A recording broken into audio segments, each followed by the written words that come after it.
pessoal, tudo bem com vocês? Eu espero que sim, eu também estou muito bem e super animada para a gente se encontrar agora em mais uma videoaula, né, que eu preparei para vocês. Hoje a gente vai falar sobre a temática de outubro, que é o meu mês favorito, né, que é o mês das crianças, é o mês da primavera, é o mês do professor. E aí nesse mês super legal a gente vai falar da temática Fronteiras Invisíveis, cenas do cotidiano. E o que são essas fronteiras invisíveis, né? Bom, a gente já consegue determinar, assim, que invisível é o que a gente não vê, o que a gente não enxerga. Então, fronteiras invisíveis são aquelas fronteiras que a gente não enxerga, mas sabe que elas existem. Como a fronteira que a gente tem nos mapas, né? A gente faz o mapa, desenha aqui todas as linhas dividindo países, dividindo continentes, dividindo estados. E aí a gente vê essas linhas, de fato, quando a gente está naquele lugar, naquela fronteira, a gente não enxerga, mas a gente sabe que existe ali uma divisão. Então, se eu chego aqui no centro e vou para o bairro Lídice, não existe uma linha dividindo, né? Mas eu sei que um bairro é um, o outro bairro é outro.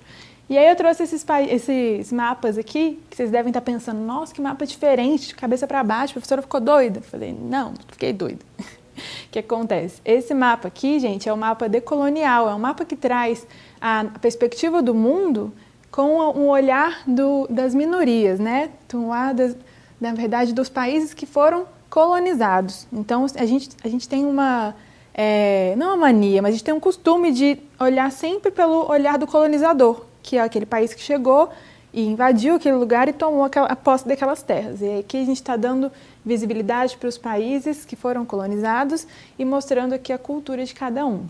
Não vai dar para ver com muito detalhe, mas se você tiver curiosidade, é só procurar sobre fronteiras ou então mapas decoloniais, que você vai ver, inclusive, esse mapa aqui da América do Sul, que é do Joaquim Torres Garcia, que ele traz a América do Sul polarizado ao contrário, né? O Polo Sul por cima e o Equador aqui embaixo.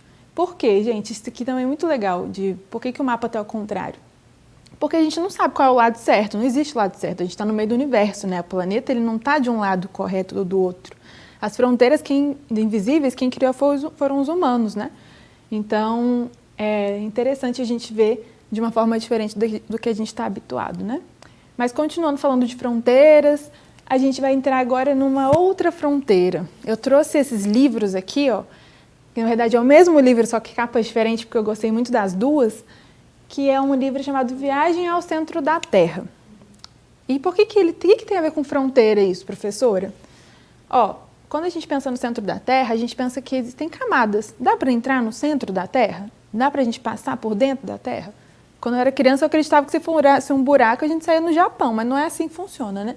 Esse livro, ele traz a história de um tio, que é professor, que viaja com seu sobrinho até o centro da Terra, porque ele encontra um mapa que leva até o centro da Terra. E aí, a história é maravilhosa. A professora me pediu para ler esse livro quando eu estava na escola. E a gente ficou chocado com as histórias e com todo o caminho que acontecia até chegar no centro. A gente não queria nem saber como era o centro mais da Terra. A gente só queria entender um pouquinho de cada parte da aventura, porque eles passavam por lugares muito legais. Se você ficou curioso, mas tem preguiça de ler, não está com vontade de ler, tem um filme também, que é bem legal. E aí a gente vê que ele chega até o centro da Terra e aí vai percebendo essas camadas internas, essas fronteiras invisíveis que tem no centro da Terra. E quais são essas fronteiras? A gente sabe um pouquinho sobre elas já, né? Mas aí vamos ver aqui o planeta. Quando a gente vê o planeta Terra, né, como eu falei para vocês, ele está lá, um pontinho azul no meio do universo. Tem o lado certo, o lado errado? Não tem. A gente sabe que ele está ali porque a gente vive aqui, a gente sabe que tem pesquisas, né? A NASA já conseguiu fotografar o planeta por fora aqui, que é como se fosse essa fotografia, mas eu acho que isso aqui não é uma fotografia de fato, é uma representação, enfim. A gente sabe que ele é um ponto azul no meio do universo, né? E aí, a gente vê aqui, mas a gente não imagina o que tem por dentro, a gente não tem ideia, a gente presume ali, de acordo com os estudos, que as camadas são daquela forma, a gente aceita porque está estudando ali, tem as imagens que o livro da escola traz, mas aí se você ver o filme que eu trouxe, o livro que eu trouxe no slide anterior, você vai ver que dá para imaginar muito além, né? As camadas elas podem ser muito mais interessantes na nossa imaginação. Mas aí se a gente pensa nesse pontinho azul e pensa realmente como a ciência vê por dentro desse pontinho azul, a gente vê 3 camadas principais apenas, tá? Então não é aquele bicho de 7 cabeças. A primeira camada é a crosta terrestre, que é a parte que a gente vive, é a parte sólida do planeta, né? Tem gente que acha que a gente vive dentro do planeta Terra, a gente vive do lado de fora, na casquinha. Aí vem o manto, que é uma camada já mais viscosa, né? E muito quente, ela chega a mais ou menos 3.000 graus Celsius, tá? E o núcleo, que é a parte mais quente do planeta e mais interna, que vai ser dividido em núcleo interno e externo, e ele chega a mais ou menos 6.000 graus Celsius. E ele é tão quente, mas tão quente, que ele é capaz de aquecer todo o manto. E aí, a partir do aquecimento do manto, ele consegue influenciar no movimento da crosta. Então, tudo isso é interligado, tá? E aí, é legal a gente também perceber que aqui na crosta terrestre, ele não acabou aqui a Terra, né? Além daqui da crosta, tem as camadas da atmosfera, que são as camadas de gás, do ar que a gente respira também. Beleza? Então, basicamente, a crosta é a parte mais fina do planeta. A gente fez uma comparação, eu estava lendo, eu vi que uma comparação existe que se o planeta fosse uma bola de basquete, a crosta seria da espessura de uma folha de papel. Então, ela é muito fininha em comparação a todo o planeta. E aí, se a gente for aprofundar um pouquinho mais sobre isso, a gente vai entender que essas fronteiras internas do planeta têm tudo a ver com o que acontece aqui fora. Se a gente parar para entender o que são as camadas, essas fronteiras invisíveis, a gente vai ver que, na verdade, todas elas se interligam, né? Então, eu vou começar explicando sobre cada uma dessas camadas e como elas se juntam. O que é a litosfera? A litosfera ela vai ter a ver com o que eu acabei de falar no slide anterior, né? A camada mais sólida da Terra. O manto não é uma camada viscosa, que eu falei para vocês, que é a partezinha do meio. Tem uma parte do manto que é um pouquinho menos viscosa, é um pouco mais sólida, que forma rochas. E aí tem a crosta terrestre, que é a parte onde a gente pisa, né? É a parte mais sólida da Terra, que eu falei para vocês. Quando eu junto a crosta terrestre e o pouquinho do manto, que é onde está mais sólido, eu tenho uma camada inteira de rochas que envolve a Terra. Essa camada a gente chama de litosfera. O que significa litosfera? Lito significa pedra, rocha, e esfera é esfera mesmo, né? Então é como se fosse um cinturão, né? Uma grande camada de pedra que envolve o planeta. É o nosso solo, onde a gente pisa. A hidrosfera, hidro é água, né? Então é a parte de água que envolve o nosso planeta. Então não é só água doce, não é só água salgada, é qualquer água que envolve o planeta, que está no planeta, é a nossa hidrosfera. A atmosfera é a camada de ar que está envolvendo o nosso planeta, tá? Então, tem várias camadas na atmosfera, a gente vai estudar mais um pouquinho disso na próxima aula, mas a atmosfera, então, é a camada de ar, dos gases que envolvem o planeta Terra. E aí, quando eu junto, então, a vida que existe no planeta e todos esses fatores não vivos, né, que é o solo, a água, o ar, tudo isso junto com seres vivos que vivem aqui na nossa crosta, na nossa litosfera, né, que são as plantas, os animais, bactérias, nós, né, que também somos animais, tudo isso forma a biosfera. Então, o que a biosfera é? É a junção dos fatores vivos e não vivos, quando a gente tem essa capacidade de criar vida a partir dos fatores que existem no planeta. Biosfera, planeta, que é a esfera de vida. Beleza? Entendido? Então, vamos para a próxima. Agora que a gente entendeu o que cada partezinha da Terra significa, o que elas contribuem, né? Porque eu preciso de água e de ar e de solo para sobreviver, a gente vai entender um pouquinho mais sobre as camadas internas da Terra. Então, vamos aprofundar? Olha só, eu trouxe aqui para vocês uma rocha. Vocês sabem que rocha é essa? A gente está falando da litosfera, a camada de rocha, esfera de rocha do planeta. E eu trouxe essa rocha aqui que é muito conhecida. Se você ainda não sabe qual é, vou te falar. Esse é o granito. O granito é muito usado para fazer pia, bancada. Nas bancadas do laboratório, geralmente usa granito ou usa ardósia. Mas essa rocha aqui em específico, a gente consegue ver que ela não é uniforme. Ela tem várias cores, né? Várias corzinhas assim, diferentes. A gente vê aqui branco, cinza e um marronzinho, né? E aí você imagina assim, por que será que ela tem cores diferentes? Aí eu te conto. Cada partezinha aqui, cada cor é um minério diferente, é um mineral diferente, porque as rochas elas são formadas por minerais. Então eu vou ter aqui um mineral que vai ser responsável por exemplo, que ele pode ser usado para produção de vidro. Eu posso ter um mineral que vai ser responsável para a produção de asfalto, tá? E aí essa rocha ela consegue reunir vários minerais, porque na sua formação esses minerais estavam à disposição. E hoje a gente utiliza ela, por exemplo, para fazer bancada, pia e entre outros modos de usar também. E aí por que eu trouxe essa rocha aqui? Para a gente começar a entender os minerais e por que eles são importantes na formação do planeta. O quartzo, por exemplo, que é essa partezinha branca do granito, ele é muito utilizado para fazer vidro. Você já sabia disso? Sabe como é que faz vidro? Não? Então eu vou trazer agora para vocês um videozinho super legal que vai explicar e aí você vai entender por que eu estou falando de tudo isso aqui, tá bom?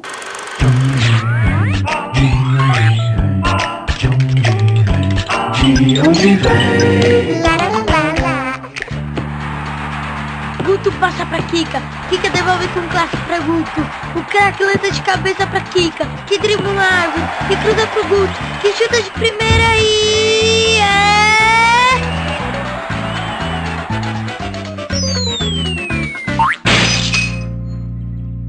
Ops, foi mal.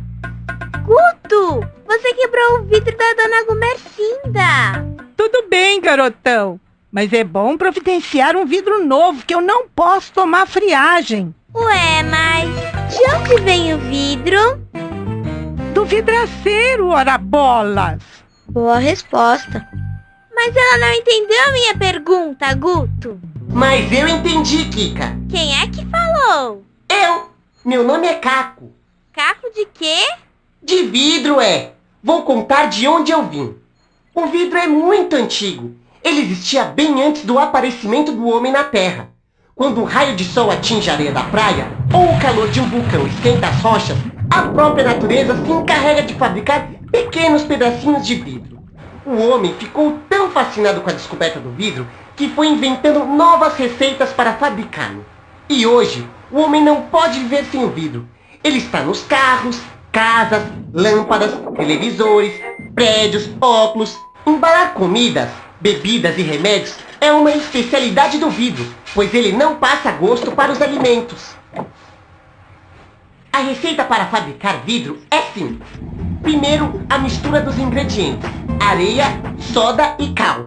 Essa mistura é levada a um forno super quente. A temperatura é de 1500 graus. A massa que sai do forno vai ganhar forma e ser moldada. A moldagem pode ser manual para fazer vários tipos de objetos. Um outro jeito bem legal de dar forma ao vidro é o sopro.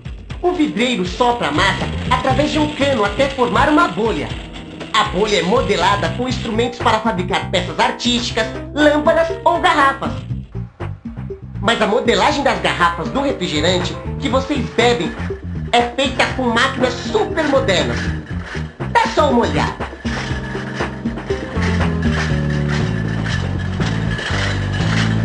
O vidro é um material 100% reciclável. Isso quer dizer que qualquer vidro pode ser reaproveitado para ser usado de novo em uma nova fabricação. Esse é o meu futuro, Kika. Eu ainda vou ser reciclado. O meu sonho é um dia ser um vidro temperado. Vidro temperado? O vidro temperado é um vidro muito seguro. Ele entra neste forno e é aquecido a 600 graus. Depois recebe jatos de ar frio. Esse choque de temperatura faz o vidro ficar muito mais difícil de quebrar. Já os para-brisas de carros são feitos de vidro laminado. Se sofrem algum impacto, eles se quebram sem sair do lugar. Assim, eles não estilhaçam e não machucam ninguém. Prontinho, Dona Gumercinda. Aí está seu vidro novo. Obrigada, Guto. Você foi muito legal. Pode deixar que eu pago a conta.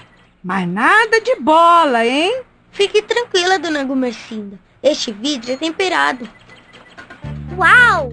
Que legal! Um vidro feito de fogo, areia, soda e cal, que foi aquecido a 1500 graus e foi esquentado, resfriado, moldado, temperado e transportado e vai deixar linda a janela da Dona Gumercinda e dar segurança para o adulto e para a criança. Nossa, Kika! De onde veio essa sabedoria tão sólida e transparente? Se eu contar, você não vai acreditar. Um Um tchauzinho cristalino e até o programa que vem com mais um De Onde Vem!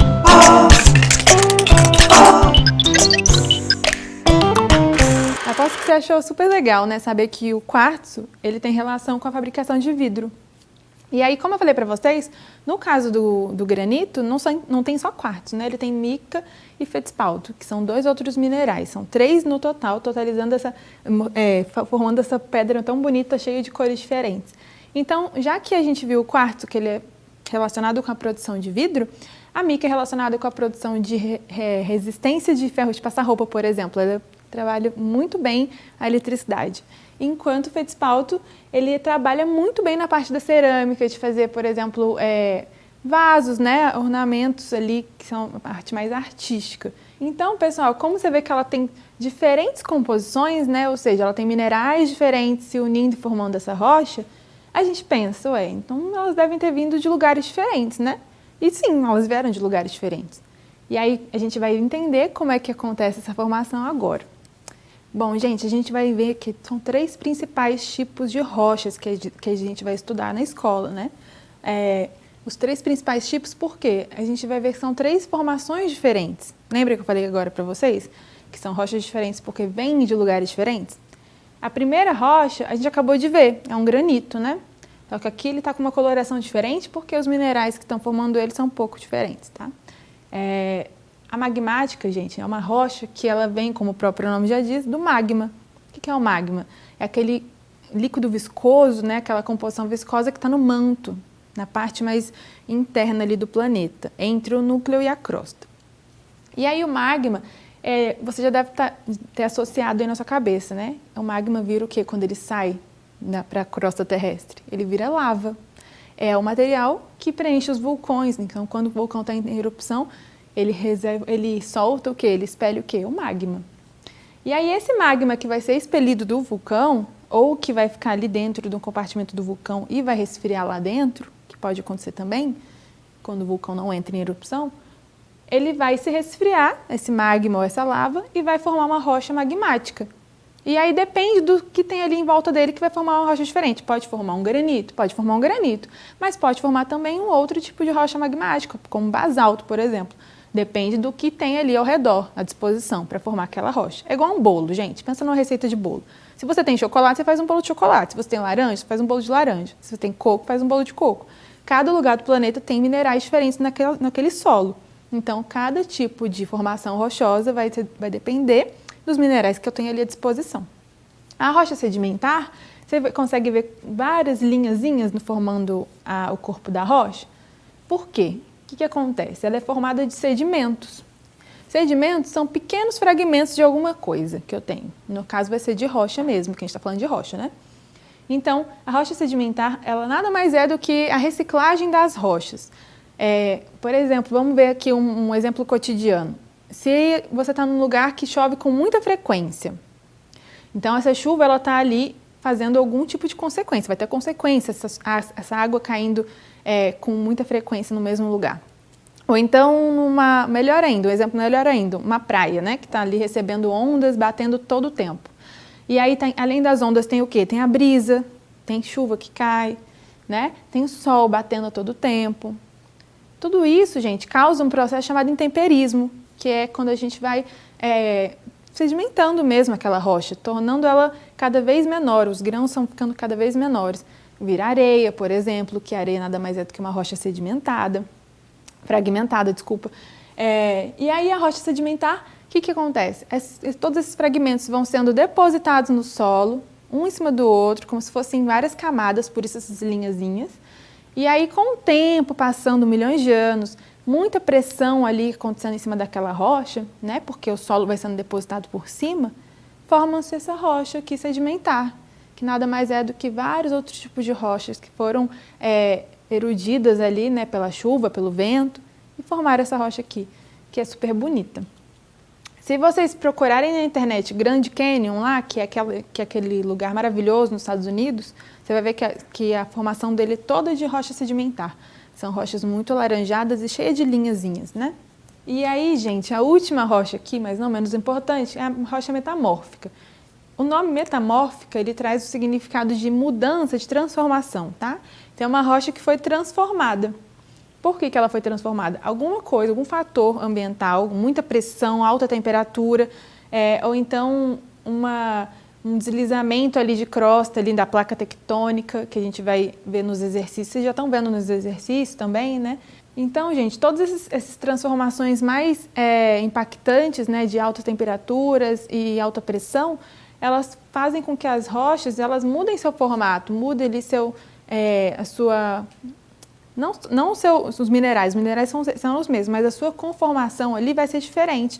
Então, se eu tenho uma rocha magmática ou uma rocha sedimentar que passou por altas pressões, altas temperaturas, de alguma forma ela se transforma em outra rocha. E essa rocha que foi transformada a gente chama de rocha metamórfica. E aí um exemplo super legal que que você vai ver daqui a pouquinho comigo, é o Pão de Açúcar. Segura que eu vou te mostrar a foto. Mas vamos ver aqui primeiro o exemplo de rocha magmática. Lembra que eu falei que ela vem do magma do vulcão? Então, ela vem desse processo de quando o vulcão vai expelir lava, ou ela é formada aqui embaixo sem ser expelida, né? Então, ou o magma vai ser resfriado e vai formar granito, basalto, ou ele vai ser expelido e vai formar, por exemplo, a pedra pome, tá? O basalto, na verdade, ele vem de lava expelida também, desculpa. E o que é o basalto? Gente, teve uma vez que eu levei uma amostra de basalto numa sala de aula e aí eu passei para as crianças verem cada uma lá, suas especificidades, sua forma, o peso, porque ninguém tinha visto, né? E aí uma criança me surpreendeu cheirando a rocha. Ela falou, professora, tem cheiro de asfalto. Eu falei, olha só que legal, porque ela é usada para fazer asfalto. E eu nunca tinha cheirado uma rocha, né, na minha vida. E eu fiquei surpresa com essa criança, é maravilhoso, né? E aí aqui a gente tem a pedra pomes. O que é a pedra pomes? Com certeza já viu na casa de vocês, né, no banheiro, aquela pedra que a mãe, a avó ou quem gosta de cuidar do pé usa para lixar o pé. Por que usa ela? Porque ela é porosa, ela é levinha e ela é fruto do derretimento da lava do vulcão, que aí quando o vulcão entra em contato com a água, ele vai soltar vários gases, porque é muita alta temperatura, e a água ali em contato com a coisa de temperatura alta, a gente vê que vai soltar vapor. Nesses vapores que vão saindo, vai formando bolinhas dentro da rocha, por isso que ela é toda porosa e levinha.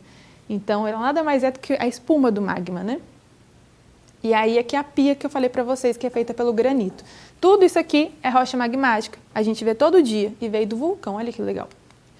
E aí tem a rocha sedimentar, que eu falei para vocês, que é feita pelo depósito de sedimentos em camadas. Aqui a foto mostrando para gente.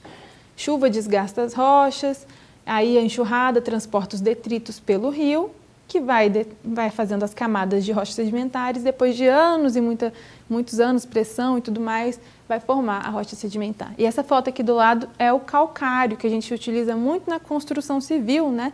Que faz o cal, né? Que a gente usa ali para pintar a parede ou para fazer cimento. A gente conhece bastante. E aqui uma escultura de mármore muito bonita e o Pão de Açúcar no Rio de Janeiro, que é feito de gneiss, que é um tipo de rocha metamórfica. E aqui o mármore, que também é uma rocha metamórfica, gente. Então pode ser utilizado para fazer obras de artes, ou a gente vê essa obra de arte natural aqui lá no Rio de Janeiro, que também não deixa de ser, né, uma obra de arte. E aqui a gente vê os exemplos dessas rochas que eu trouxe para vocês. E aí existe uma ligação entre elas, que é bem interessante a gente ver. Lembra que eu falei para vocês que a rocha magmática, ela vem do magma do vulcão? Então acompanha aqui a setinha comigo. O magma, né? Ele passa por uma cristalização, ou seja, ele vai resfriar, vai cristalizar e vai formar uma rocha magmática. Ou ele pode sofrer uma fusão, ou seja, alta temperatura, alta pressão, e vai se transformar em uma rocha metamórfica. Ou a rocha magmática, ela pode passar por uma erosão, né? Pode ser erodida por muito tempo, vento, chuva, e vai se transformar em rocha sedimentar. E a rocha sedimentar, ela pode ser enterrada, sofrer muitas pressões, temperaturas altas e se transformar em metamórfica. Ou seja, a magmática e a sedimentar pode se transformar em metamórfica? Pode se transformar em metamórfica. A metamórfica pode passar por erosão e se transformar em rocha sedimentar? Também pode. A magmática também pode passar por sedimentação e transformar em rocha sedimentar? Também pode, gente. Todas elas podem se transformar uma nas outras, só não podem se transformar em magmática, porque para ser magmática tem que ter origem de vulcanismo ali, do magma do vulcão, tá bom? É super legal a gente ver o quanto que a Terra ela está conectada, né? Até na formação da rocha a gente vê essa conexão entre as formações. E aí a gente vê também a relação que a gente tem com o nosso passado, porque sempre foi assim, gente. A Terra sempre produziu rocha, tá? A gente está vendo uma produção, às vezes está mais difícil hoje em dia, porque a gente está extraindo muito. Assim como a gente vê que na extração a gente pode encontrar, por exemplo, um osso. Como assim, professora? Imagina um fóssil encontrado, que é uma impressão de um osso na rocha. Já pensou? Tudo isso acontece, gente, cotidianamente. E aí, se você não sabe o que é um fóssil, tá? Tudo bem, que você vai descobrir agora. Eu trouxe um vídeo bem legal pra gente ver. Fósseis, vestígios de um tempo perdido. Olá, amiguinhos! Sou um animal que viveu há milhares de anos no planeta Terra. Infelizmente, fui extinto com toda a minha espécie. Então vamos nessa, galera! Fóssil é o resto de material orgânico muito antigo, de origem animal ou vegetal, que se preservou durante milhares de anos no solo ou subsolo da Terra. Existem dois tipos de fósseis, que são os somatofósseis e iquinofósseis.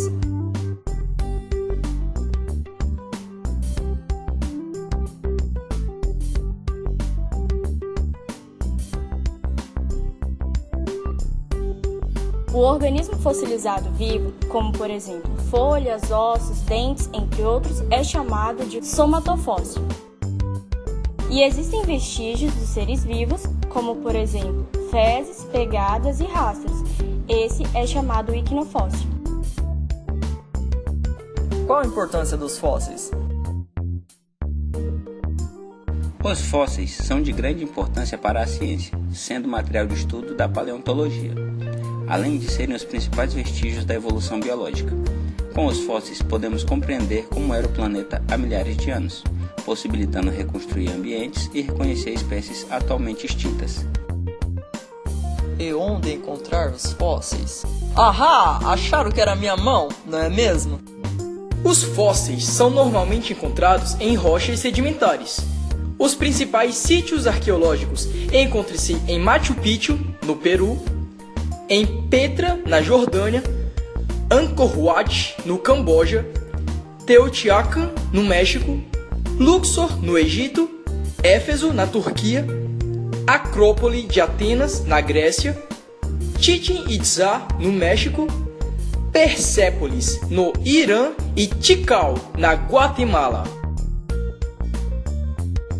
Eles são encontrados em rochas sedimentares, pelo fato de que na formação dessas rochas, as camadas sucessivas podem cobrir restos ou vestígios de animais e plantas, formando assim os fósseis. Curiosidades! Vocês sabem qual é o dinossauro mais famoso da atualidade?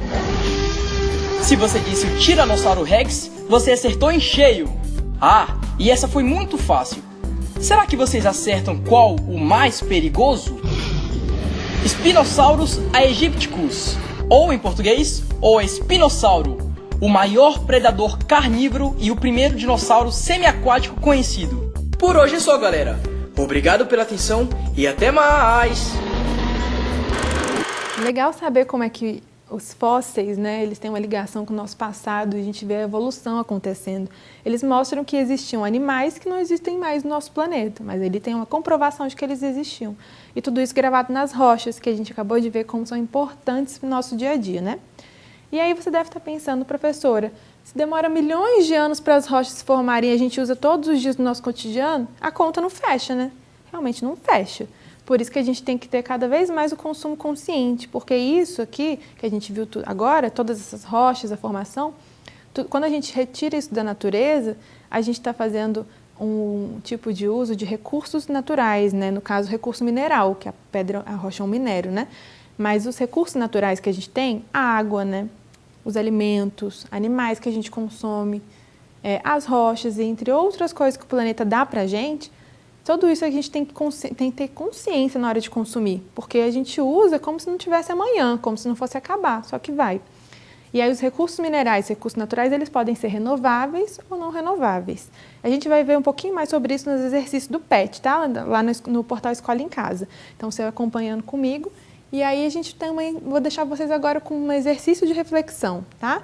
Vocês consomem muito na casa de vocês? Porque eu tenho certeza que se olhar para o lado vai ter alguma coisa que é feito de minério, do minério, ou seja, que é de metal. Vai ter alguma coisa feita de plástico, vai ter alguma coisa feita de papel. Tudo isso veio de algum lugar, né? O papel veio da celulose, que veio nas plantas, nas árvores, né? O metal, ele veio da extração do minério. Olha aqui as rochas que a gente consegue extrair, por exemplo, na extração do minério. E aí, o plástico, ele veio derivado do petróleo, que a gente vai tirar lá do fundo do oceano ou do solo, né? Tenho certeza que você tem esses materiais na casa de vocês. Porque, infelizmente, tudo que a gente usa hoje vem disso. Infelizmente e felizmente, né? Mas então, você tem esse consumo consciente, você consegue fechar isso na sua cabeça e pensar, eu estou consumindo mais do que eu preciso? A forma como eu consumo está acompanhando o tempo do planeta? Porque o planeta ele consegue produzir tudo isso? Consegue, em milhões de anos. E a gente consome em segundos. Então, pensa um pouquinho sobre isso. Pensa também em tudo que eu falei hoje, nas camadas internas na Terra, nas fronteiras que a gente tem no cotidiano. E estuda um pouquinho comigo no portal Escola em Casa, que tem exercício para você também lá, tá bom? Um beijinho e até a próxima aula. Tchau, tchau.